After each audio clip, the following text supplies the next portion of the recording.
उस चावल को दूसरे दिन सूंघ कर बहते हुए पानी में डाल दीजिए। महाराज कितने भी रोग से ग्रसित हो गए, पीपल का एक पत्ता 52,000 ब्राह्मण की साक्षी कराता है महाराज। बहुत ध्यान देना।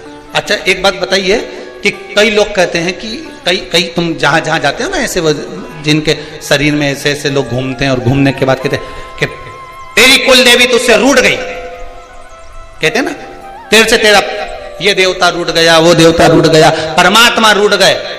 तो आप कैसे पहचानोगे कि भगवान आपसे रूठ गया?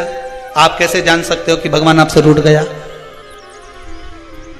हमने देवी जी को धोख नहीं लगाई तो देवी जी नाराज हो गई, हमने पिताजी को धोख नहीं लगाई तो पिताजी नाराज हो गए, हमने वो देवता के ये नहीं करा तो वो नाराज हो गए। आपको कैसे मालूम पड़ेगा कि देवता नाराज होते हैं?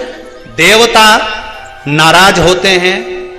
याद रखना, संसार में देवता अगर नाराज होते हैं तो कभी किसी का अहित नहीं करते। बहुत ध्यान देना इस बात पर, कभी अहित नहीं करेंगे देवता अगर नाराज होंगे। देवता नाराज होते हैं तो किसी का भोजन पानी बंद नहीं कर देते। देवता नाराज होते हैं तो किसी का खाना पीना बंद नहीं करवा देते। देवता अगर नाराज हुए हैं और आपको मालूम करना है कि देवता मुझसे नाराज हैं, तो कैसे मालूम करोगे? तो केवल एक काम करिएगा, अगर देवता नाराज होते हैं तो सबसे पहले आपकी पूजन पाठ छुड़वा देते हैं। क्या छुड़वाएंगे? रोज मंदिर जाती है, रोज माला उठाकर जाप करती है, रोज गीता जी का पाठ करती है, रोज दिया लगाने जाती है। 4 दिन 5 दिन 6 दिन 10 दिन अगर आप दिया लगाने नहीं गए, मंदिर नहीं गए, पूजन नहीं करी, तो समझ लेना कि देवता मुझसे नाराज हैं, इसलिए मेरा मुंह नहीं देखना, मुझसे नाराज है।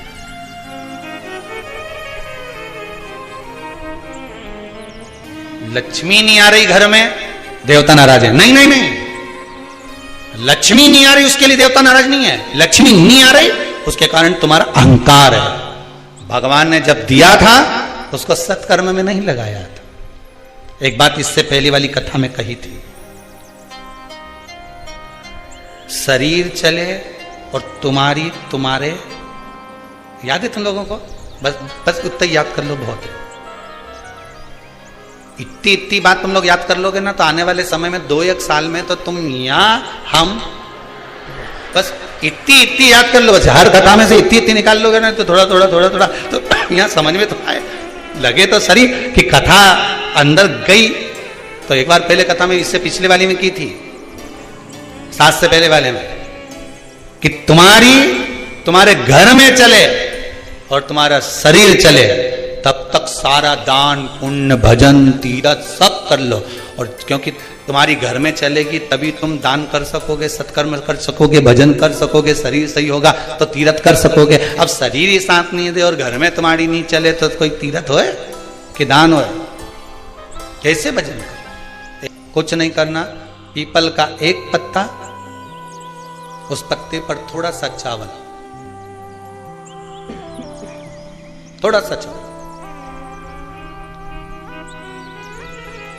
पूर्णिमा की रात्रि को अपने हाथ में लेकर, अपने नयनों से लगाकर, शरीर पर से स्वयं उतारकर उसको दरवाजे के पास रख दीजिए। पूर्णिमा की रात्रि को पूर्ण होने पर उस चावल को दूसरे दिन सूंघ कर बहते हुए पानी में डाल दीजिए। महाराज कितने भी रोग से ग्रसित हो गए, पीपल का एक पत्ता 52,000 ब्राह्मण की साक्षी कराता है महाराज। बहुत ध्यान देना, पीपल के वृक्ष में स्वयं नारायण का, मेरे कृष्ण का वास है। स्वयं भगवान गीता के अंतर्गत कहते हैं कि मैं पीपल का वृक्ष हूं। नारायण उसी 52,000 ब्राह्मणों का वासा एक पीपल के पत्ते में होता है। और आपको पहले भी कथा में कहा, गाय ब्राह्मण बहन बेटी ये सब काल का हरण करने वाले, काल को हरने वाले हो। रोग तो मिटाइए, शिव का स्मरण करो। कई माताएं कहती हैं, गुरुदेव हमारे यहां पर शंकर भगवान का शिवलिंग नहीं है तो क्या हम बाजार से ले आए? और हमारे यहां पर शिवलिंग है तो वो बड़ा है तो क्या हम उसको पीपल के पेड़ के नीचे छोड़िया है? नहीं। शिवलिंग है तो पूजन करो, नहीं है तो भगवान का जब स्नान कराओ, ठाकुर जी का कराओ, देवी जी का कराओ, जो तुम्हारे घर में भगवान है उनका जब पूजन कराओ, तो पूजन कराने के बाद में जब उनका स्नान कराओ, स्नान कराते समय थोड़ा सा भाव यही प्रकट कर लेना कि हम शंकर विश्वनाथ को, महाकाल राजा को, सोमनाथ को, मल्लिकार्जुन को, भीमाशंकर को, त्र्यंबकनाथ को हम जल चढ़ा है तो ठीक है, नी है तो देवताओं को बढ़ाने की जरूरत नहीं है। कारण क्या है? तुम तो कर लोगी सेवा, तुमसे तो सज जाएगी, पर आने वाली पीढ़ी करेगी क्या? घर में सेवा उतनी ही करना, उतनी ही रखना जितनी तुमसे बन रही हो। तुम्हारे जाने के बाद घर के बहू बेटा भगवान को डलिया में भर के वृंदावन छोड़िया, ऐसा काम मत करो। जितनी बने उतनी छोटे रूप में सेवा करोगे तो पीढ़ी दर पीढ़ी चलती रहेगी। ज्यादा सेवा को बढ़ा दिया, छूना नहीं, नहा के आओ, कपड़े बदल के आओ, ये कर आओ, जाओ जरा। जितना तुम पूजन को, सेवा को, भजन को, कीर्तन को जितना हवा बनाओगे, जितना डराओगे लोगों को, वो उतने डरेंगे, उतने डरेंगे। सेवा को, भजन को, पूजन को कभी डराने का केंद्र मत बनाओ। ये तो भगवान की मस्ती का आनंद सुख है। लोटा भर के पानी भी अगर चढ़ा रहे हो, शंकर जी के मंदिर में जाकर जल चढ़ा रहे हो, थोड़ी गलती हो गई भगवान से कह देना, तुम्ही ने सिखाया है, हो गई तो हो गई, आप ही ने तो सिखाया, नहीं जानते थे। अब धीरे धीरे धीरे धीरे लोगों को शिव महापुराण सुनते सुनते मालूम पड़ रहा है कि शंकर की कैसे पूजन करना चाहिए, बेलपत्री कैसे चढ़ाना चाहिए, जल कैसे चढ़ाना चाहिए, धतूरा कैसे चढ़ाना चाहिए, चंदन कैसे चढ़ाना चाहिए, काली तिल कैसे चढ़ाना चाहिए। ये लोगों को ध्यान में अब आ रहा है धीरे धीरे। पहले नहीं मालूम था तो हो गई, गलती हो गई, स्वीकार, हमने गलती कर। शिव पुराण कह रही है, भगवान शंकर की कथा कर रही है, चंद्रदेव ने भगवान शंकर की आराधना करी, बालू रेत का शिवलिंग का निर्माण कराया महाराज जी। शिव महापुराण की कथा में आता है, देवराज नाम का ब्राह्मण जो गलत कर्म करता था, चोरी करता था, शरीर में ताप पड़ने के बाद में जब वो शंकर के मंदिर में जाकर कथा सुना और थोड़ी सी कथा सुनकर बाहर निकला, तो उसको केवल कथा का एक तत्व उसके जीवन में उतर गया था, अंश मात्र उसके जीवन में उतर गया था, उसको परमात्मा मिल गया था, अंश मात्र। बिंदु की धर्मपत्नी चंचुला देवी बार बार कथा में आया, पार्वती जी ने उससे शिव महापुराण की कथा करवाई। क्या करती थी वो चंचुला? काशी में जाकर उसने करा क्या था? पति के जाने के बाद बिंदु जो पानी में डूबकर मर गया, प्रेत योनि में चला गया।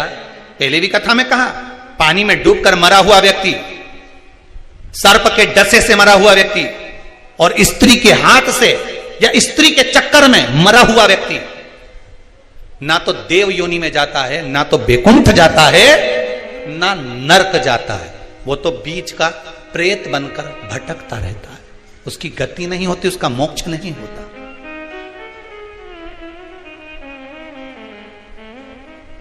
चंचुला देवी को लगा था मेरे पति को मोक्ष, तो उसने करा क्या था ऐसा कि वो काशी पहुंच गई, काशी गई, ऐसा क्या करा था उसने? चंचुला देवी तो दिन रात फैशन में लगी रहती थी। कभी पति ने अगर धन लाकर दिया तो ज्यादा से ज्यादा पैसा वो खाने पीने में उजाड़ देती थी। कभी नहीं उसने दान करा, कभी नहीं धर्म करा, कभी पुण्य नहीं करा, कभी सत्कर्म नहीं करा, कभी कहीं सत्संग में नहीं गई, कथा में नहीं गई, कभी भजन में नहीं पहुंची।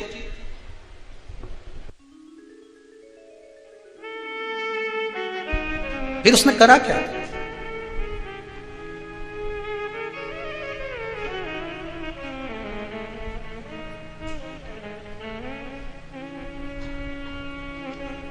बचपन में किया गया कर्म व्यक्ति को कब प्राप्त होता है, ये चंचुला देवी की कथा कर रही। चंचुला देवी की कथा कर रही। चंचुला देवी की मां भोजन का जब निर्माण करती थी,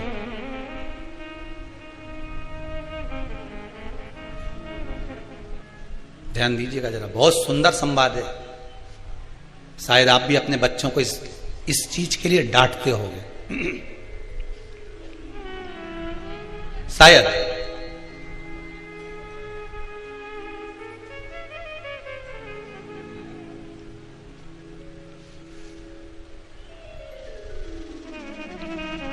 बचपन का किया हुआ पुण्य चंचुला देवी के कहां काम आया वो देखिए। पुण्य नहीं करा था चंचुला देवी ने, वहां तो खेल करा था।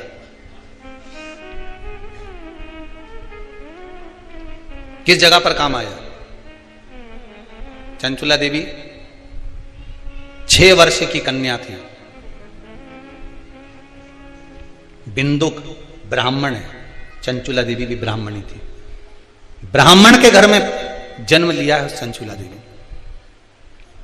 मां जब चंचुला को पास में बिठा लेती थी भोजन कराते समय, तो आटे की लोई को, लोई आटा जो उसना हुआ रहता उसको तोड़ लेती थी चंचुला। 6 वर्ष की चंचुला उसको तोड़कर गोल बनाकर चपटा करती थी। दूसरी लोई को घुमा घुमा कर जो मां शंकर जी के मंदिर में शंकर जी को जल चढ़ाने जाती थी, उस लोई को वैसा रख कर गोल बनाकर पिंडी बनाकर उस आटे का पिंडी बनाती थी। और मां से कहती थी, मां देखो तुम जिस मंदिर में शंकर जी को पानी चढ़ाने जाती हो ना, मैंने वो शंकर जी बनाया। ये 6 साल की चंचुला। ये बच्चे आपके भी करते होंगे। जब मां पापड़ बेलती, मां जब पापड़ बनाती ना, तो छोटी छोटी लोई बच्चे छोटे छोटे से, हम भी बनाएंगे हम भी बनाएंगे। और छोटा सा बच्चा लोई लेकर बैठ गया, घुमा रहा है, चिड़िया बना रहा है, तोड़ रहा है, फोड़ रहा है। चंचुला देवी ने भी ये करा। कई लोगों ने पूछा, गुरुदेव चंचुला का पति इतना पापी था, बेकार कर्म करता था, चंचुला कभी भजन नहीं करी, दान नहीं करी, पुण्य नहीं करी, सत्कर्म नहीं करी, कभी उसने अच्छा काम नहीं करा,